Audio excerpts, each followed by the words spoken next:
El 10º Foro del Emprendedor que se realizó en la Universidad Andina Simón Bolívar convocó a varios expositores internacionales, entre ellos a José Antonio Vega, un especialista universitario en aprendizaje permanente y maestro de educación primaria.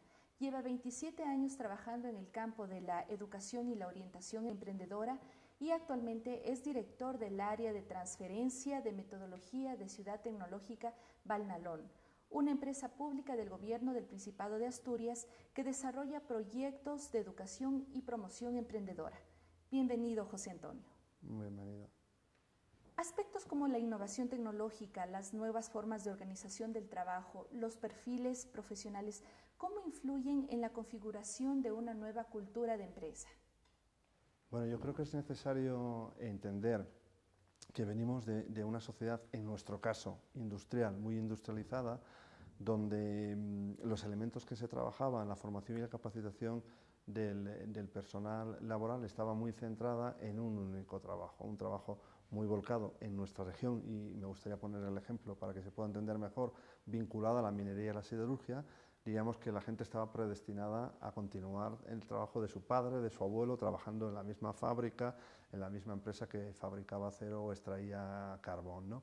Esa realidad evidentemente cambia, la actividad ahora mismo en los dos sectores es muy reducida, y digamos que la forma incluso de trabajo en esos dos sectores ha cambiado radicalmente. Las tecnologías han permitido que la extracción del carbón no sea tan lesiva y tan complicada como era a mediados del siglo XX, y en el caso de la siderurgia, digamos que prácticamente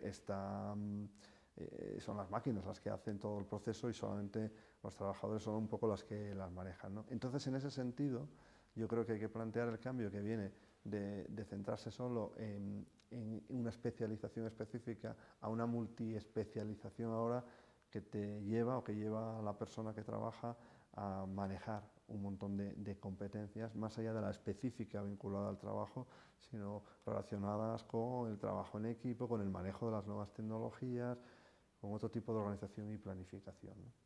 Ahora, la Ley Orgánica de Educación de España habla del desarrollo de la creatividad, del espíritu emprendedor, considerando que la realidad educativa de España difiere de la de Ecuador. ¿Qué recomendaría usted para la enseñanza y una metodología efectiva?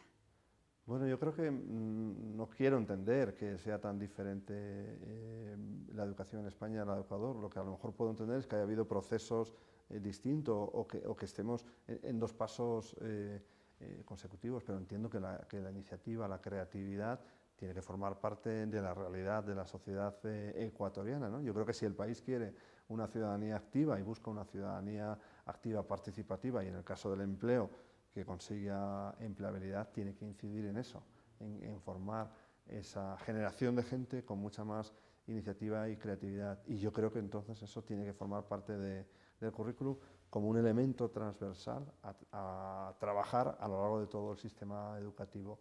No vincularlo a lo mejor a una asignatura, a una materia específica en un curso determinado, sino que tiene que ser uno de los fines de la enseñanza.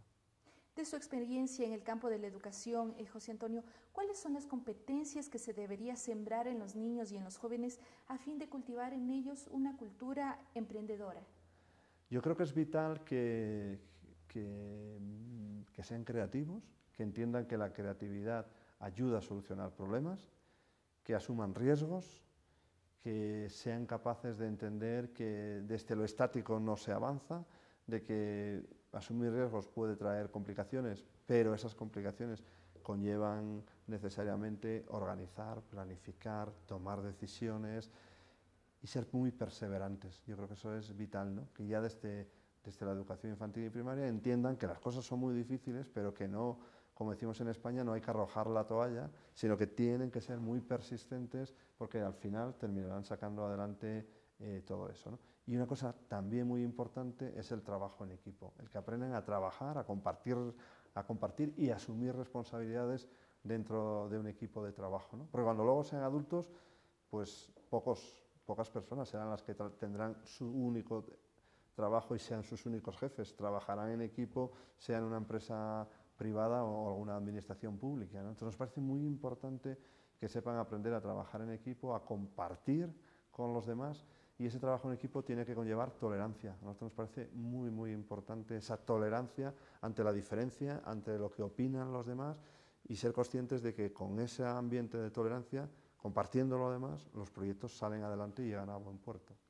Usted hablaba durante la conferencia de que debemos desarrollar la creatividad, las competencias y las habilidades. Por años hemos estado acostumbrados al sistema de evaluación de contenidos. ¿Nos puede ampliar un poco más sobre esto, por favor? Claro, el trabajar en proyectos en los que los estudiantes se convierten en protagonistas, los que lideran los proyectos, sean de creación de empresas, de innovación tecnológica, de industrias creativas o sociales, conlleva también una forma distinta de evaluar, y previo a eso conlleva una forma distinta de que el profesor y la profesora trabajen, ¿no? Es decir, en los proyectos que nosotros planteamos, y desde la Unión Europea se está instando a ello, inciden en que el profesorado tiene que ser animador, dinamizador, consultor, es decir, que esté apoyando a los estudiantes, pero que sean ellos los que sean al final los protagonistas y lideren. Claro, si hablamos de criterios de evaluación, conlleva que los contenidos hay que evaluarlos, pero que evidentemente el peso de la evaluación no tiene que estar ahí, sino en las habilidades y destrezas que los estudiantes han desarrollado durante todo el curso escolar para que el proyecto salga adelante, ¿no?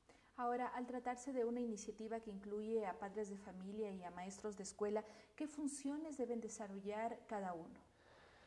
Yo creo que padres y madres son los primeros agentes de orientación, los primeros orientadores que se cruzan en la vida de sus hijos, porque sus hijos tardan unos cuantos años en acceder al sistema educativo, ¿no?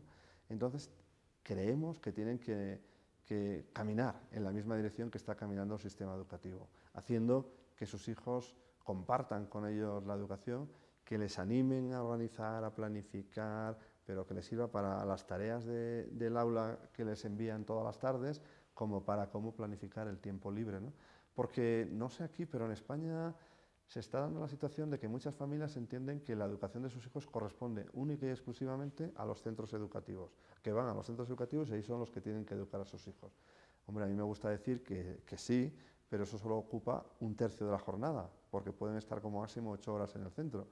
Deberían de dormir 8 horas como buenos niños y niñas, pero además deberían de pasar con sus padres, con sus tíos, con sus abuelos, esas 8 horas restantes y todo un largo fin de semana que conlleva, ¿no? Entonces nosotros recordamos a los padres que tienen que asumir esa función y de que tienen que navegar en la misma dirección que navega el sistema educativo, porque si no, yo creo que los estudiantes cuando menos se encontrarán despistados, ¿no? Desde educación te dicen una determinada serie de acciones y te motivan una línea y en casa te están contando otra, ¿no? Nosotros vemos fundamental el papel y la implicación de las familias en los proyectos y de hecho animamos a los centros educativos a que las familias participen. ¿Cuál debe ser el aporte del sector empresarial hacia los planteles educativos para que sean copartícipes de una enseñanza de emprendimiento? Nosotros a eso le llamamos red emprendedora.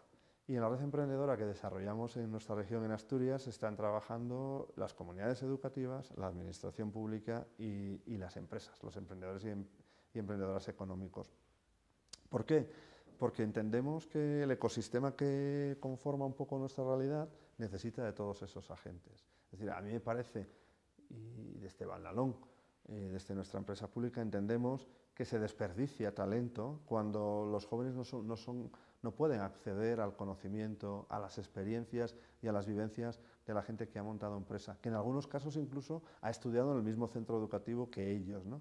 Entonces sí que animamos a que todos este tipo de entidades colaboren a través de charlas de motivación, de que permitan que los estudiantes visiten sus empresas, que hagan prácticas en sus empresas y que incluso los propios estudiantes sean capaces de convertirse en auditores y detectar un mal funcionamiento en la empresa, ¿no? Hay empresas que entienden ese concepto también de... Yo creo que el concepto es un poco de devolver a la sociedad lo que la sociedad te ha aportado, ¿no? Nosotros tenemos una red de más de 200 empresas y un porcentaje elevadísimo son empresas que nosotros hemos ayudado a crear y a poner en marcha, ¿no? Y entendemos que es esa parte de devolución hacia la sociedad, de que te hemos ayudado a desarrollar un proyecto, cuanto menos sería importante que tú ahora te implicases un poco en esta red emprendedora que consiste en motivar y animar a los estudiantes a conocer su trabajo, las capacidades que desarrollan y muchas veces incluso a contarles todos los errores que han cometido en su empresa para evitar que los futuros emprendedores no los cometan, ¿no? No, entendemos que es muy importante el papel de las empresas en colaboración con educación. Y desde luego en este ecosistema educativo emprendedor debe intervenir el Ministerio de Educación, por decir alguno de los ministerios. ¿Qué acciones debería tomar para fomentar este desarrollo del espíritu emprendedor? Nosotros entendemos que no solo el Ministerio de Educación, que hay más ministerios. De hecho, es como nosotros trabajamos en nuestra región. Nosotros como departamento público no dependemos de educación, sino que dependemos de economía y empleo, pero se trabaja de manera conjunta entre los dos departamentos.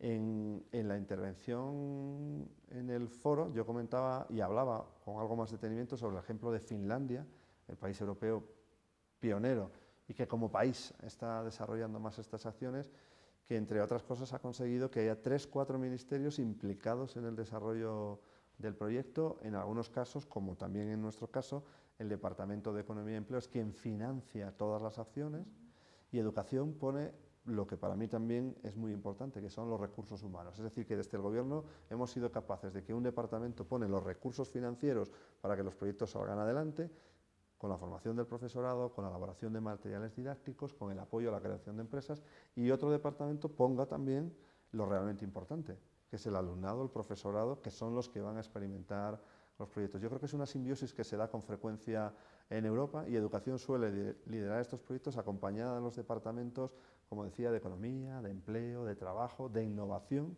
Entonces, eso es también algo importante y yo creo que novedoso también, ¿no? Cómo entendemos desde las administraciones que la educación emprendedora tiene que ser una tarea de muchos agentes, profesorado, alumnado, familias, administraciones, no solo educación, y el sector privado pivotando. Yo creo que ese es el elemento y las piezas que conforman el ecosistema emprendedor. Finalmente, José Antonio, ¿cuál es la tendencia de los emprendimientos en España en la actualidad y cuáles son las previsiones a futuro? Bueno, yo creo que en España hay sectores que se están manteniendo. Bueno, no hay que olvidar que venimos de una crisis, una profunda crisis que estuvo vinculada a un sector específico, al sector de la construcción, a lo que llamamos esa burbuja inmobiliaria que frenó un poco la situación. Evidentemente no es el sector que ahora mismo está en tendencia. Hay sectores muy variados, estables en algunos casos, vinculados a temas de agroalimentación, temas de turismo activo, pero yo creo que una de las incidencias que tiene el país es incidir en el sector de innovación y tecnología, pero no necesariamente en fomentar empresas excesivamente, no, muy tecnológicas, sino que la innovación y la tecnología forme y entre a formar parte de toda empresa. Porque yo creo que una panadería también va a incorporar elementos de innovación. Y si fabrica determinado tipo de panes con determinados tipos de cereales tradicionales, por ejemplo, que ya no se están haciendo, o innovadores, está consiguiendo que su empresa sea innovadora, que se diferencie de las otras panaderías que hay en el barrio y que, bueno, empieza a tener mejores resultados. Entonces yo creo que más que hablar de sectores, porque estaría también el sector de la nanotecnología, ya digo, sectores muy de innovación, pero yo creo que la apuesta de nuestro país, y entiendo que también de Ecuador, tiene que ser en la línea de que toda empresa tenga que incorporar elementos de innovación para poder seguir permaneciendo en el mercado e ir evolucionando como el mercado va evolucionando.